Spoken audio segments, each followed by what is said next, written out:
If you want to tangle with fickle, hard-to-hook trout, you need to be pulling soft plastic grubs. If you want to get into grub trolling, get on over to fishhuntshoot.com and grab one of Kel Kellogg's Signature Series grub kits today, and you'll be yelling fish on tomorrow.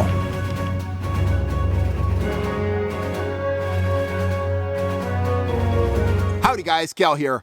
I've got a very basic tactical tip for you guys and some insight about men in general, okay? There's the old joke that we don't like to ask for directions. That's absolutely true. I've been guilty of it. And what I find with fishermen is there's a lot of guys that don't want to admit that they don't know something very basic. And today we're going to talk about a Palomar knot. Ultimately, that's what we're going to talk about.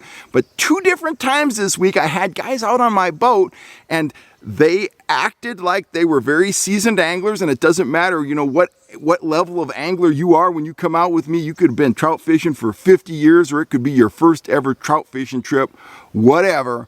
But I had a couple guys on my boat that started instructing their partners on how to tie a Palomar knot, which is the #1 easiest, strongest knot you can tie out on the water. But really what they were instructing them how to tie was an improved clinch knot. So I want to show you how to tie a Palomar knot. I've done it here on the channel many times. It's very simple, and you're going to retain about 90%, maybe 90+% of the line's breaking strength by using a Palomar. If you use that improved clinch knot, it's only about a 70% knot as I remember. So the Palomar, it's quick, it's simple, it's strong. Here's how you do it. I got a couple things in my hand right now. I've got a piece of kind of chartreuse yellow colored braid because I thought you could see that real well.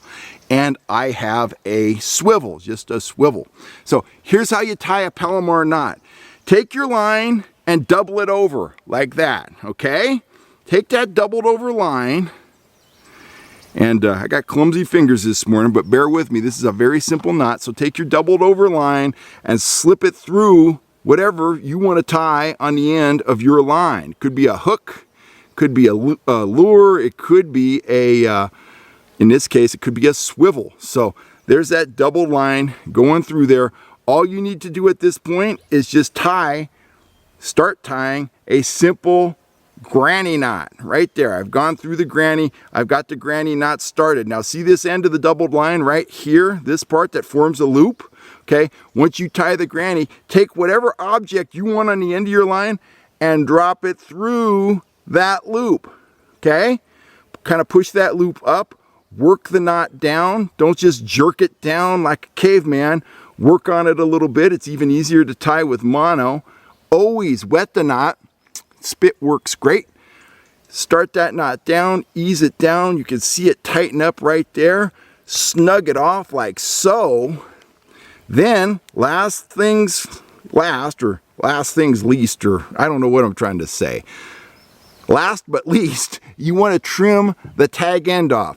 Common mistake here is you cut the wrong end of the line off. I do that all the time. I tied thousands of these and I still do it. And the other mistake guys make is they'll try to cut the tag end too short. So I like to leave probably a 1/16 to 1/8 of an inch of tag end. That's a sharp knife, by the way. Just like that.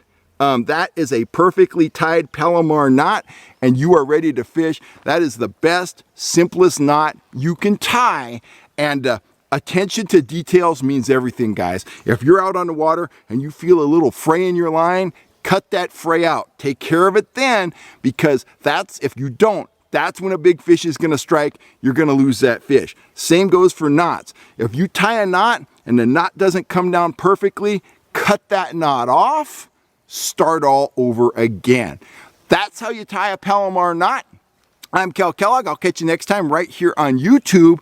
If you're looking for gear, go on over to fishhuntshoot.com. Look at my full line of gear, you know, rods, reels, trigger spoons, trolling flies, grubs, and more. And if you're not a subscriber to the channel, hit that subscribe button and you'll always know when I'm on here waving a knife around at the camera and talking about fishing. This is my new Kershaw Blur. It's a blue one. I've always wanted a blue one. I'm a blur fanatic, and this is my new toy. It's beautiful. So anyway, I'm signing off. You have a great day. I'm gonna put this knife away before I cut my finger or poke it in my shirt or something, and I will catch you next time right here on YouTube. I'm Kel Kellogg. Do you want to experience maximum success when it comes to trout trolling? If you do, integrate trolling flies into your arsenal. Go on over to fishhuntshoot.com and pick up one of Kel Kellogg's signature series trolling fly kits today, and you'll be yelling fish on tomorrow.